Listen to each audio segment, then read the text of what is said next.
Hello everyone, today we are going to start our next topic radio pharmaceuticals. एक छोटा सा topic है आपका। इससे पहले हमने आपका ड्रग डिस्ट्रीब्यूशन पढ़ा था इसमें, और कंपाउंडिंग पढ़ी थी हमने, कंपाउंडिंग कैसे होती है हॉस्पिटल्स में। अब आपका एक नेक्स्ट टॉपिक है, छोटा सा टॉपिक है रेडियो फार्मास्यूटिकल्स। रेडियो फार्मास्यूटिकल्स होते क्या हैं, इनका स्टोरेज कैसा होता है, इनकी डिस्पेंसिंग कैसे करते हैं और इनका डिस्पोजल कैसे होता है, ये सारी चीज़ें पढ़नी है आपको। हम हॉस्पिटल फार्मेसी के बारे में पढ़ रहे हैं, तो वहाँ पर अगर हम रेडियो फार्मास्यूटिकल्स अगर यूज़ कर रहे हैं तो उसकी हैंडलिंग कैसे होती है, उसका स्टोरेज कैसे करते हैं, कंपाउंडिंग कैसे करते हैं, डिस्पेंसिंग कैसे करते हैं, वो इस टॉपिक में हम डिस्कस करेंगे। उससे पहले सबसे पहले डिस्कस करेंगे कि रेडियो फार्मास्यूटिकल्स होते क्या हैं। What do you mean by the word radio pharmaceuticals? Radio pharmaceuticals जो है वो आपका दो वर्ड से मिलकर बना हुआ है, radio and pharmaceuticals. Radio and pharmaceuticals क्या होते हैं? आपके ऐसी मेडिसिन जो कि आपके ट्रीटमेंट के लिए, डायग्नोसिस के लिए, थेरापेटिक यूज़ के लिए यूज़ करते हैं हम, उनको हम क्या बोलते हैं? फार्मास्यूटिकल्स। जो मेडिसिन होती हैं। रेडियो क्या होती है? With the help of radio means radiations. यहाँ पर क्या है? रेडिएशंस का यूज़ हो रहा है, रेडिएशंस का। तो रेडियो फार्मास्यूटिकल्स क्या है? यहाँ पर हम रेडिएशंस को यूज़ करके और अपनी जो मेडिसिन है उनका इफेक्ट दिलाते हैं। जो मेडिसिन है आपकी, जो भी ड्रग हैं जो इफेक्ट शो कर रही है, थेरेपेटिक इफेक्ट दे रही हैं, अपना डायग्नोस्टिक इफेक्ट दे रही हैं, वो किसकी हेल्प से दे रही हैं? रेडिएशंस की हेल्प से दे रही हैं। इसलिए इनको क्या बोला गया है? रेडियो फार्मास्यूटिकल्स बोला गया है। अगर हम डेफिनेशन की बात करें इसकी, तो डेफिनेशन क्या होती है इसकी? कंपाउंड्स और substances which emit radiations and which are used in medicine. क्या होते हैं आपके ये जो रेडियो फार्मास्यूटिकल्स होते हैं, इनको हम डिफाइन करें तो क्या होते हैं? ये ऐसे कंपाउंड है, these are the substances, compounds और सब्सटेंसेस जो कि क्या करते हैं? रेडिएशंस को एमिट करते हैं और मेडिसिन में यूज़ होते हैं। ये रेडिएशंस भी एमिट कर रहे हैं और उन रेडिएशंस की हेल्प की वजह से ये एज ए मेडिसिनल पर्पस भी यूज़ हो रहे हैं। ये इसकी डेफिनेशन हो गई। अब कुछ टर्म्स हैं आपके, इसमें टर्म्स आते हैं रेडियो आइसोटोप्स। क्या होते हैं? रेडियो एक्टिव आइसोटोप्स या रेडियो न्यूक्लाइड या फिर आइसोटोप्स। ये आपको ये जनरली क्या होते हैं? Generally use for substances which emit ionising radiation. ये जो टर्म्स है, इसमें आगे टर्म्स आएंगे जो रेडियो फार्मास्यूटिकल्स है, उनकी जगह हम कुछ और भी टर्म्स यूज़ कर सकते हैं। जैसे कि आपका है रेडियो आइसोटोप्स है, रेडियो एक्टिव आइसोटोप्स है, रेडियो न्यूक्लाइड्स है, ठीक है, और एंड आइसोटोप्स, सिंपली आइसोटोप्स भी होते हैं। These are use generally for the substances which emit ionising radiation. ये जो सारे टर्म्स हैं आपके, ये जनरली उन सब्सटेंस के लिए हम यूज़ करते हैं, ये टर्म्स जो कि आपके रेडिएशंस को एमिट करती हैं। रेडिएशंस एमिट करने वाले सब्सटेंसेस को हम इन नाम से भी जानते हैं, ठीक है। अब ये जो आपके रेडियो फार्मास्यूटिकल्स हैं, इनको अगर बनाया गया है, इनको यूज़ किया गया है मेडिसिनल पर्पज़ के लिए, तो इनका मेन पर्पज़ क्या है? What is the purpose behind making these radio pharmaceuticals or use these radio pharmaceuticals in our medicine? तो क्या पर्पज़ है इनका? पहला है as a source of radiation for radiotherapy, ठीक है। ये क्या होते हैं? एक रेडिएशन का सोर्स होते हैं। यहाँ पे हमें रेडिएशन की ज़रूरत पड़ती है, जैसे कि आपका रेडियोथेरेपी कैंसर में जो होता है, इन कैंसर आपने सुना होगा कैंसर में रेडिएशन थेरेपी होती है। रेडिएशंस के थ्रू ट्रीटमेंट किया जाता है। तो उन रेडिएशंस का सोर्स कहाँ मिलेगा हमें? इन रेडियो फार्मास्यूटिकल्स में मिलेगा। इन रेडियो फार्मास्यूटिकल्स में से कुछ रेडिएशंस ऐसे निकलते हैं, उन रेडिएशंस को हम क्या करते हैं? रेडियोथेरेपी के लिए यूज़ कर लेते हैं। नेक्स्ट है as radioactive tracers for diagnostic purposes, ठीक है। जो उनके ट्रेसिंग जो अमाउंट्स होते हैं, इनके ट्रेसेस होते हैं रेडियो एक्टिव, उनको हम कहाँ यूज़ करते हैं? As a diagnostic purpose. किसी भी डिजीज़ को डायग्नोस करने के लिए हम इनको यूज़ करते हैं, ठीक है। तो ये इसके मेन पर्पस हो गए। अब हम रेडियो फार्मास्यूटिकल्स पढ़ रहे हैं, तो उससे पहले हमको पता होना चाहिए कि जो एटम होता है आपका, कोई भी आपका एलिमेंट है केमिस्ट्री में, तो उनका स्ट्रक्चर थोड़ा सा पढ़ेंगे, बस ज़्यादा नहीं पढ़ेंगे इसको डिटेल में। तो एटम का स्ट्रक्चर कैसा होता है? एटम में क्या होता है? एक न्यूक्लियस होता है। उस न्यूक्लियस के अंदर क्या होते हैं? कई सारे पार्टिकल्स होते हैं। ये हम इसलिए पढ़ रहे हैं क्योंकि जो रेडिएशंस हैं, जो रेडियो फार्मास्यूटिकल्स से जो भी वो रेडिएशंस निकाल रहे हैं, वो रेडिएशंस में क्या होते हैं? ये पार्टिकल्स प्रेजेंट होते हैं, ये जो पार्टिकल्स हैं आपके। तो क्या क्या होता है आपका एटम में? एक प्रोटॉन होता है, इसमें इलेक्ट्रॉन्स होता है और न्यूट्रॉन्स होता है। जो प्रोटॉन होते हैं आपके, वो आपके क्या होते हैं? पॉजिटिवली चार्ज होते हैं। दीज आर पॉजिटिवली चार्ज्ड, ठीक है। इलेक्ट्रॉन्स जो होते हैं आपके, वो होते हैं नेगेटिवली चार्ज्ड, ठीक है। न्यूट्रॉन्स जो होते हैं आपके, उनमें कोई चार्ज नहीं होता। दीज आर चार्जलेस, ठीक है। तो ये सारे जो पार्टिकल्स हैं आपकी एक एटम के न्यूक्लियस के अंदर प्रेजेंट होते हैं। जब जो भी रेडिएशंस, कोई भी एटम है वो रेडिएशंस एमिट कर रहा है तो इनके अमाउंट में चेंजेस आता है कि इलेक्ट्रॉन्स कम हो रहे हैं या प्रोटॉन्स कम हो रहे हैं या फिर क्या होता है आपका न्यूट्रॉन्स कम हो रहे हैं। डिसाइडेड होता है, कोई भी आपका एलिमेंट है तो उसमें डिसाइडेड होता है कि उसमें इतने प्रोटॉन्स होंगे, इतने उसमें इलेक्ट्रॉन्स होंगे, इतने उसमें न्यूट्रॉन्स होंगे। जैसे ही वो रेडिएशंस एमिट करेगा मतलब ये है कि वो स्टेबल नहीं है, अनस्टेबल है। अनस्टेबिलिटी की वजह से क्या है, वो क्या कर रहा है, रेडिएशंस एमिट कर रहा है। रेडिएशंस एमिट कर रहा है तो क्या होगा, इन पार्टिकल्स में चेंजेस, इनके जो नंबर्स हैं उनमें चेंजेस आ जाएंगे। ठीक है। एटॉमिक नंबर और एटॉमिक वेट दो चीज़ होती हैं आपकी। एटॉमिक वेट, ठीक है। एटॉमिक नंबर क्या होता है, नंबर ऑफ प्रोटॉन्स। किसी भी एलिमेंट का हम अगर एटॉमिक नंबर की बात करें तो वो क्या होते हैं, उसमें प्रेजेंट नंबर ऑफ प्रोटॉन्स होते हैं। कोई भी एलिमेंट है उसके एटॉमिक नंबर की बात करें तो जितने उसमें नंबर ऑफ प्रोटॉन्स प्रेजेंट होंगे वो क्या हो गया, उसका एटॉमिक नंबर हो गया। ठीक है। एटॉमिक वेट की बात करें तो number of neutrons minus protons. ठीक है। न्यूट्रॉन्स में से प्रोटॉन्स को हम माइनस कर दें तो क्या हो जाएगा, आपका एटॉमिक वेट हो जाएगा आपका। तो ये कुछ जनरल चीज़ें हैं। अब आइसोटोप्स क्या होते हैं, जैसे कि हमने जो रेडियो फार्मास्यूटिकल्स हैं उनको हमने क्या बोला है, रेडियो आइसोटोप्स भी बोला है, रेडियो न्यूक्लाइड्स भी बोला है। तो जनरली आइसोटोप्स क्या होते हैं, सेम एटॉमिक नंबर होता है उनका। जो नंबर ऑफ प्रोटॉन्स हैं, सपोज दो एलिमेंट है वो आपस में आइसोटोप है, मतलब क्या हो गया कि उन दोनों में जो एटॉमिक नंबर प्रेजेंट है वो सेम रहेगा बट डिफरेंट एटॉमिक मास, लेकिन उनका एटॉमिक मास जो है वो डिफरेंट होगा। फॉर एग्जाम्पल हमने ए और बी ले लिया, ये दो एलिमेंट है आपका इसमें, तो क्या होगा, आपका एटॉमिक नंबर जो है वो दोनों के सेम होंगे, आपके एटॉमिक मास जो है वो आपके सेम नहीं होंगे इसमें दोनों में। ठीक है। तो ये होते हैं आपके आइसोटोप्स। नेक्स्ट आता है आपका इसमें radio active isotopes.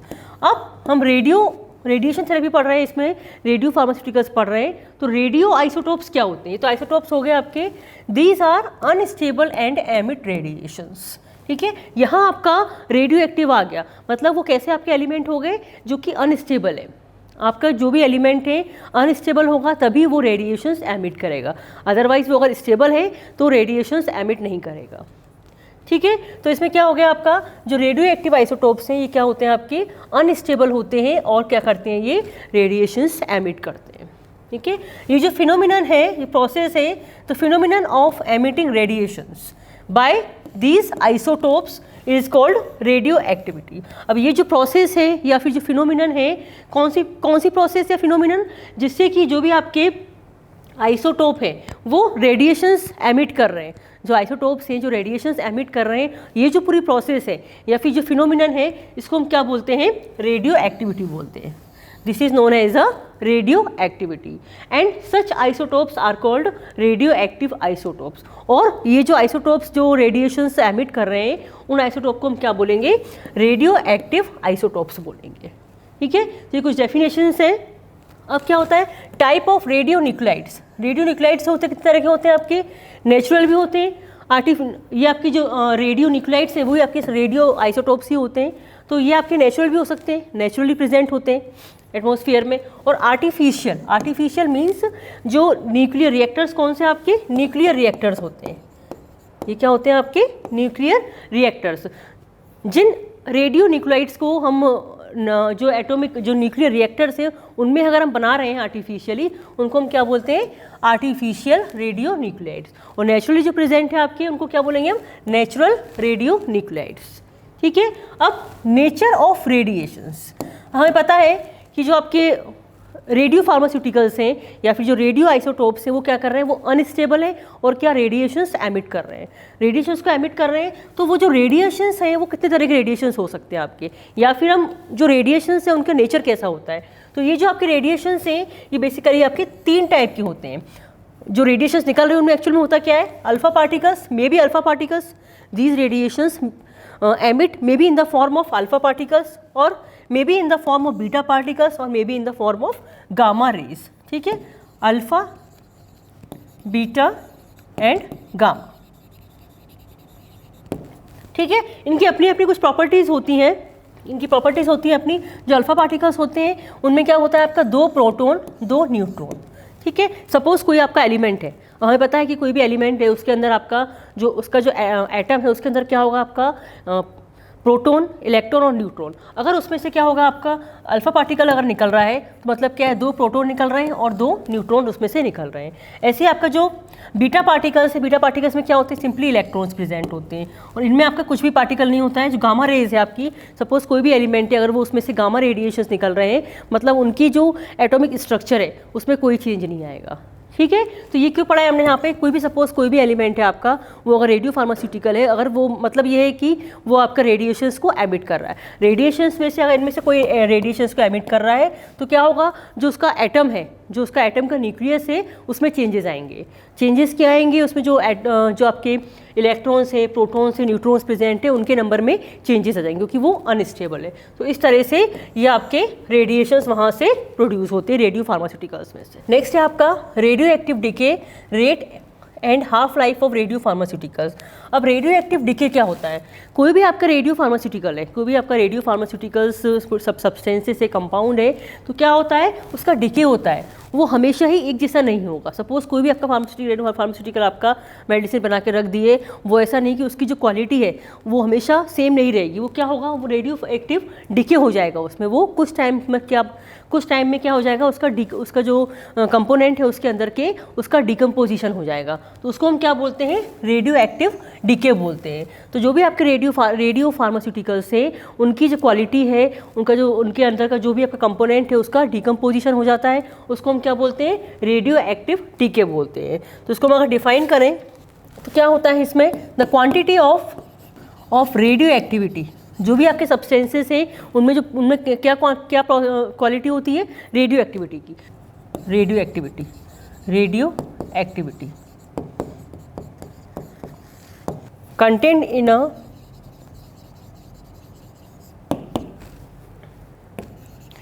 given sample keep on decaying continuously।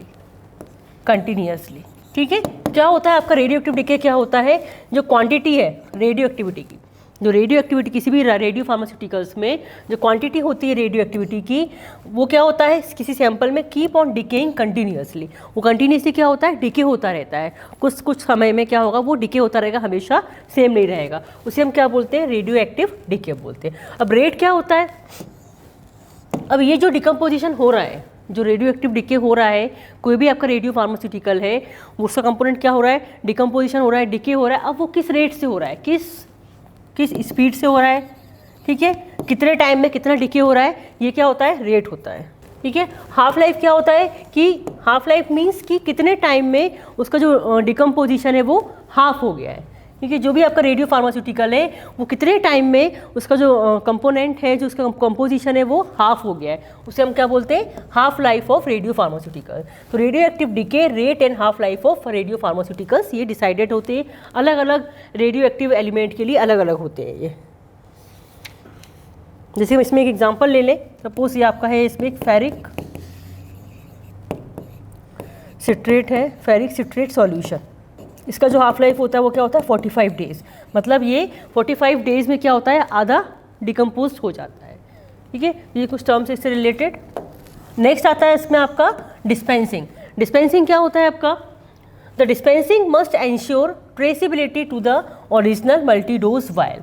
क्या होता है कि डिस्पेंसिंग करना मतलब क्या होता है कि जो भी रेडियो फार्मास्यूटिकल्स हैं हमने सर्च कर लिए, हमने निकाल लिए कि क्या क्या होते हैं, अब उनको डिस्पेंस कैसे करना है, किस तरह से उसको मेडिसिन के फॉर्म में उसको कन्वर्ट करना है, उसको मेडिसिन के फॉर्म में कन्वर्ट करके और किस तरह से उसको पेशेंट को देना है, ये सब क्या होता है आपका डिस्पेंसिंग में आता है। डिस्पेंसिंग क्या होता है, तो dispensing must ensure traceability to the original multidose vial. जो ओरिजिनल मल्टीडोज वायल होता है उसमें एक एक ट्रेसेस का हमें क्या करना है, उसको एंश्योर करना है कि क्या क्या इसमें कितने ट्रेसेस उसमें एक पर्टिकुलर मल्टीडोज वायल में है इसमें। ठीक है, there should be corresponding record of dispensing. ठीक है, जो भी हम डिस्पेंसिंग कर रहे हैं, जो भी ड्रग की हम डिस्पेंसिंग कर रहे हैं एज ए रेडियो फार्मास्यूटिकल, तो उसका क्या है, एक करस्पॉन्डिंग रिकॉर्ड भी प्रॉपर होना चाहिए। क्या होना चाहिए, जैसे कि आपका डेट एंड टाइम, पहला आपका डेट एंड टाइम, किस डेट पे और किस टाइम पे उसकी डिस्पेंसिंग हो रही है उस पर्टिकुलर रेडियो फार्मास्यूटिकल की। दूसरा आपका इसमें है उसकी रेडियो एक्टिविटी क्या है, उसकी जो है कंपोनेंट उसकी रेडियो एक्टिविटी क्या है। तीसरा आपका इसमें सिरिंज और आइडेंटिफिकेशन कोड क्या है उसका, कि भाई किस सिरिंज से दे रहे हैं, उसका आइडेंटिफिकेशन कोड क्या है। ठीक है, record of staff name and designation, ठीक है। जो भी आपके स्टाफ हैं जो कि इन्वॉल्व हैं उसमें, आपके जो यहाँ पर आपके रेडियो फार्मास्यूटिकल्स की डिस्पेंसिंग हो रही है, तो वहाँ पर जो आपके स्टाफ जो इन्वॉल्व हैं उनका रिकॉर्ड बताना है, उस स्टाफ का नेम क्या है, उसका डेजिग्नेशन क्या है, तो ये सारी चीज़ें आपकी डिस्पेंसिंग में आ जाती है। नेक्स्ट है डिस्पेंसिंग के बाद में आपका लेबलिंग आता है। ठीक है, अब हमने जो भी आपके रेडियो फार्मास्यूटिकल्स है उनकी प्रिपरेशन कर ली है, उनको हमने प्रॉपरली फिल कर लिया है कंटेनर्स वगैरह में, और जो भी आपका डाटा है वो पूरा रिकॉर्ड कर लिया। अब इसकी लेबलिंग कैसे करेंगे? तो लेबलिंग में क्या होता है, जो पहले जो लेबलिंग होगी आपके जो बड़े बड़े कंटेनर्स है उसमें होगी, बाकी जो अंदर जो मेन कंटेनर्स है वाइल्स वगैरह है उनमें अलग आपकी लेबलिंग होगी। दोनों में हमको लेबलिंग करनी है, और इसकी लेबलिंग के लिए बहुत अच्छे से हमें ध्यान रखना है क्योंकि ये बहुत हार्मफुल होते हैं आपके। ठीक है, ज़्यादा अगर डोज दी जाती है इनकी तो इसमें क्या होता है आपका लेबलिंग में, name of preparation of radio pharmaceutical का हमने कौन सा प्रिपरेशन बनाया है इसमें, तो वो नाम लिखेंगे इसमें। दूसरा डायग्नोस्टिक या थेराप्यूटिक यूज़, ये जो आपकी प्रिपरेशन है, जो रेडियो फार्मास्यूटिकल प्रिपरेशन है, उसको हम डायग्नोस्टिक के लिए यूज़ कर रहे हैं, डायग्नोस्टिक पर्पज़ के लिए यूज़ कर रहे हैं, या फिर उसको हम थेराप्यूटिक पर्पज़ के लिए यूज़ कर रहे हैं। किस पर्पज़ के लिए हमें यूज़ कर रहे हैं उसको भी इसमें डिफाइन कर रहे हैं। देन रूट ऑफ एडमिनिस्ट्रेशन, किस रूट से उसको एडमिनिस्टर कर रहे हैं। रूट ऑफ एडमिनिस्ट्रेशन क्या होता है कि हम किस रूट से ले रहे हैं, उसको ओरली ले रहे हैं या फिर उसको इंजेक्शन फॉर्म में ले रहे हैं उस मेडिसिन को, ये भी उसमें डिफाइन करना ज़रूरी है। एक्सपायरी डेट, उस रेडियो फार्मास्यूटिकल की एक्सपायरी डेट क्या है, वो कब एक्सपायरी हो रहा है इसमें। देन उसका बैच नंबर क्या है। ठीक है, अगर कोई सॉल्यूशन फॉर्म में है, कोई सॉल्यूशन फॉर्म में अगर आपकी ड्रग है तो उसका टोटल वॉल्यूम क्या है, ये इसमें होना चाहिए पूरा। तो ये आपकी लेबलिंग है इसमें कुछ। अगर हमने इसमें कोई प्रिजर्वेटिव डाला है, इफ़ प्रिजर्वेटिव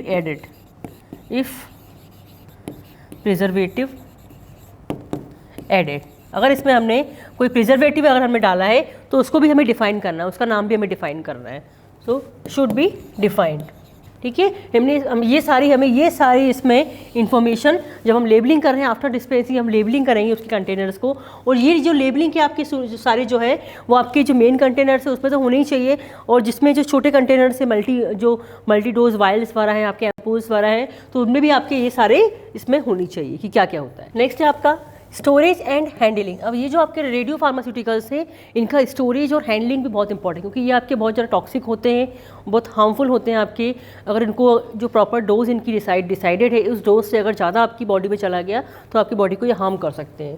ठीक है, तो ये क्या होते हैं, ये रेडिएशन इनसे, क्योंकि क्या होता है कि ये जो आपके रेडियो फार्मास्यूटिकल्स है इनमें से क्या हो रहे हैं, आपके कंटिन्यूसली रेडिएशंस एमिट हो रहे हैं, और वो रेडिएशंस हमारी बॉडी को हार्म कर सकते हैं। किस तरह से? Radiations are harmful and can cause blood cancer.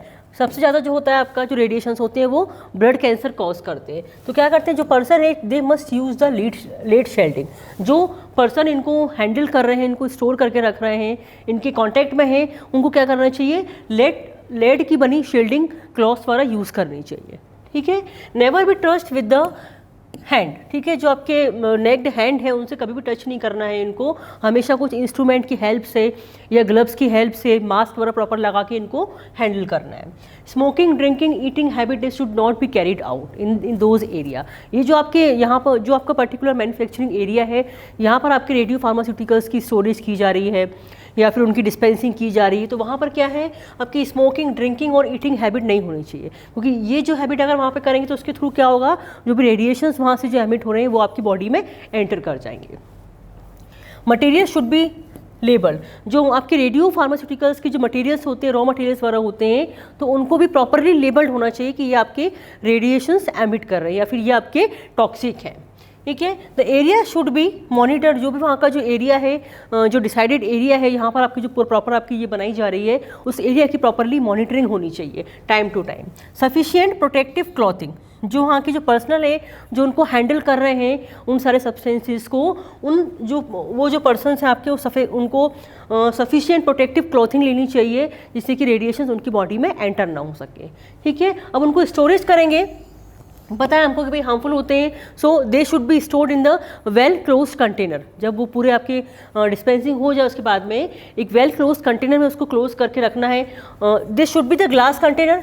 क्यों? क्योंकि ग्लास के बने एम्पूल्स जो होते हैं, वायल्स होते हैं, उनमें हमें रखना है ड्रग को, क्योंकि क्या होता है कि भाई रेडिएशंस में कुछ भी, अगर रेडिएशन से कुछ भी इफेक्ट आता है तो ग्लास का कलर भी चेंज हो जाता है। तो उससे हमें पता लग जाएगा कि हमारी ड्रग ख़राब हो गई है या फिर वो डिकम्पोज हो गई है, तो उस ग्लास कंटेनर को देख के हम पता लगा लेंगे कि हमारी ड्रग यूज़ करने लायक है या नहीं है। ठीक है, इसलिए हम क्या करते हैं, ग्लास कंटेनर्स यूज़ कर रहे हैं। और प्रॉपर टेम्परेचर जो उसके लिए सफिशिएंट है, उस टेम्परेचर को हमें रेगुलेट करके रखना है। ह्यूमिडिटी कंडीशन है, आपको रेगुलेट करना है और उसको पूरे क्लोज उसमें रखना है, जिससे कि रेडिएशन अगर वो एमिट कर रहा है कोई, तो वो बाहर ना जा सके। तो ये ऐसी कुछ स्टोरेज कंडीशन है, उसको कैसे इसको हैंडल करना है, उसके प्रिकॉशंस है। नेक्स्ट है इसमें डिस्पोजल। डिस्पोजल मीन्स क्या है इसका, भाई जो ड्रग आपकी डिके हो गई है, ख़राब हो गई है, तो उसको क्या करना है, डिस्पोज करना है, टेक अवे करना है। ठीक है, तो take away from the public place.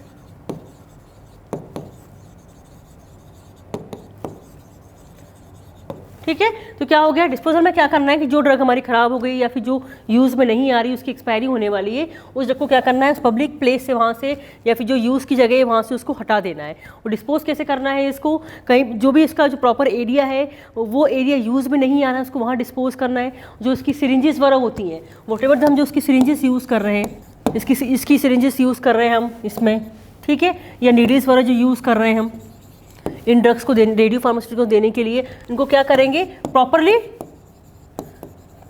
क्या करेंगे, शुड प्रॉपरली डिस्ट्रॉयड।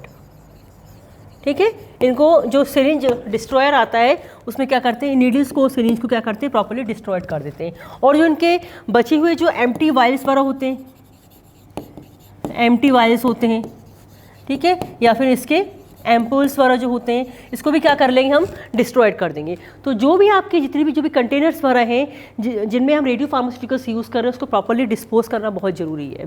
ठीक है, कोई कहीं ना कहीं वो रेडिएशंस के कांटेक्ट में आएंगे। बाकी जो आपकी जो ड्रग्स हैं जो डिकम्पोज हो गई है, उसको हम क्या कर सकते हैं, लैंडफिल्स वगैरह में, जो लैंडफिल ऐसे हो जो प्रॉपरली आपके इंजीनियर्ड हो, वहाँ पर उसको डिस्पोज कर सकते हैं, या फिर इसको हम बरीड कर सकते हैं। लेकिन इसके लिए हमें कुछ रूल्स को फॉलो करने हैं, कुछ एक्ट को फॉलो करने होते हैं, उसको फॉलो करते हुए इनका डिस्पोजल बहुत ज़रूरी है। और इनको ऐसे ही नहीं रखे रहने देना है। इनको जो भी आपकी रेडियो फार्मास्यूटिकल्स होती हैं, उनको प्रॉपरली डिस्पोजल करना बहुत ज़रूरी है। ठीक है, so today in this lecture we have discussed each and every point for the radio pharmaceuticals. अगर हम हॉस्पिटल्स में हम रेडियो फार्मास्यूटिकल्स को अगर रख रहे हैं, यूज़ कर रहे हैं थेरेपीज़ के लिए, तो उसके लिए डिस्पेंसिंग किस तरह से होती है और क्या क्या प्रिकॉशंस होने चाहिए, स्टोरेज कंडीशन क्या होनी चाहिए, डिस्पोजल कैसे होना चाहिए, और एक्चुअली रेडियो फार्मास्यूटिकल्स आपके होते क्या है, क्यों हार्मफुल होता है, ये हमने सारा चीज़ इसमें डिस्कस कर लिया। ठीक है, अब नेक्स्ट टॉपिक हम नेक्स्ट लेक्चर में डिस्कस करेंगे। Thank you.